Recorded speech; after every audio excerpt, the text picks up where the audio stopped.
បាទសួរបងប្អូនវីដេអូនេះបង្ហាញជូនបងប្អូននៅសម័យមួយយប់អញ្ចឹងសម្រាប់សម័យមួយយប់នេះមានតម្លៃពិសេសមែនទែនត្រឹមតែ100ទីទួយទេហើយខ្ញុំថែមជូនជាមួយនឹង memory ដូចជាឆ្នាំងសាក់មួយថ្មអាចដោះដូរបានឡើយនេះហើយយើងអាចសាកភ្លើងបាននៅតាមរុនគៀននេះធានរុន Type C ហើយនេះរុន memory បាទ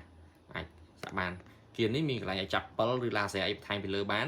អាចលេងណាបាទអានេះគឺជាពិល IR សម្រាប់មួយយប់បាទអញ្ចឹងយើងអាច zoom បានរិចបានហើយភ្លើងវាតិចទេបាទភ្លើងទូចទេมันជាចាំងទៅឆ្ងាយទេអញ្ចឹងអាចស្រួលប្រើបាទខ្ញុំដោះកម្រងមកអានេះគឺសម្រាប់ពេលយប់ពេលថ្ងៃបាទជាស្រេចអញ្ចឹងយើងចុចអាកន្លែងនេះមួយដើម្បី color វាដូរទៅជាពេលយប់គឺសខ្មៅបាទហើយសម្រាប់បងប្អូនចង់ zoom បងប្អូនចង់ zoom ជាក្រោមនេះឃើញទេ zoom មកអញ្ចឹងទៅអស់បាទទៅធម្មតាវិញបាទអញ្ចឹង zoom មានគុណនឹង4បាទ1 2 3 4បាទ4គុណនឹង4អញ្ចឹងរបៀបប្រើងាយទៅប៉ុណ្្នឹងឯងហើយសម្រាប់សេរីសារ៉ាដាចុចនេះជាប់ទៅសេរីសារ៉ាដាកន្លែងនេះចុចមួយថតចុចមួយចុចជាប់ថតវីដេអូបាទខាងលើនេះម៉ូដពណ៌នេះម៉ូដពណ៌នេះបកខៀវបកហមបាទហើយបងប្អូនចុចជាប់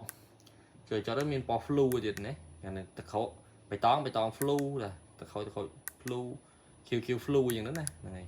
ហើយយើងចុចជាប់មកត្រឡប់មកសភាពដើមធម្មតាវិញ color original វិញអញ្ចឹងរបៀបប្រើប៉ុណ្ណឹងងាយស្រួលទេហើយសម្រាប់ mode ចង់សេរីថ្ងៃខែសេរីពលឺសេរីក្នុងនេះបាទខែពលឺក្នុងនេះឆែកវីដេអូឆែករូបភាពអីចឹងណានៅក្នុងនេះបាទអញ្ចឹងងាយស្រួលពេលយើងសេរីរួចយើងអូខេចុចសញ្ញាបិទទៅនេះចេញនេះមកវាអូខេចុច yes ទៅចុច save ទៅបើយើងកំណត់អីមួយបាទអញ្ចឹងអូខេរួចរាល់ហើយអញ្ចឹងរបៀបប្រើតែប៉ុណ្្នឹងឯងហើយខាងមុខនេះគឺសម្រាប់សេរី focus ឲ្យច្បាស់បាទអញ្ចឹងបងប្អូនគាត់ចង់បានឆ្ងល់នៅរបៀបប្រើផ្សេងអាចឆាតមកសួរខ្ញុំបានបាទពិភពគ្រប់យ៉ាង page Facebook បាទ TikTok YouTube ពិភពគ្រប់យ៉ាងដូចគ្នាសម្រាប់ Telegram ព័ត៌មានលឿនរហ័ស085 32 7231អូខេសម្រាប់លេខវេលុយ097 081 085មើលលេខច្បាស់ហ៊ុនវេលុយបាទយ៉ាត់ប៉ះជន់ខលខូចឆបោកអញ្ចឹងបងប្អូនអាចសួរមកបាទគាត់ឆាតមកខ្ញុំមកសួរថាសម័យមួយយប់អញ្ចឹងទៅបាទអញ្ចឹងតម្លៃប្រហែលចង់សួរពីអីសួរមកអត់អីទេបាទតម្លៃវាជាង100 100ទីទួចតម្លៃសមរម្យមែនតើហ្នឹងហើយអរគុណច្រើនជួបគ្នានៅវីដេអូទៀតបាយបាយ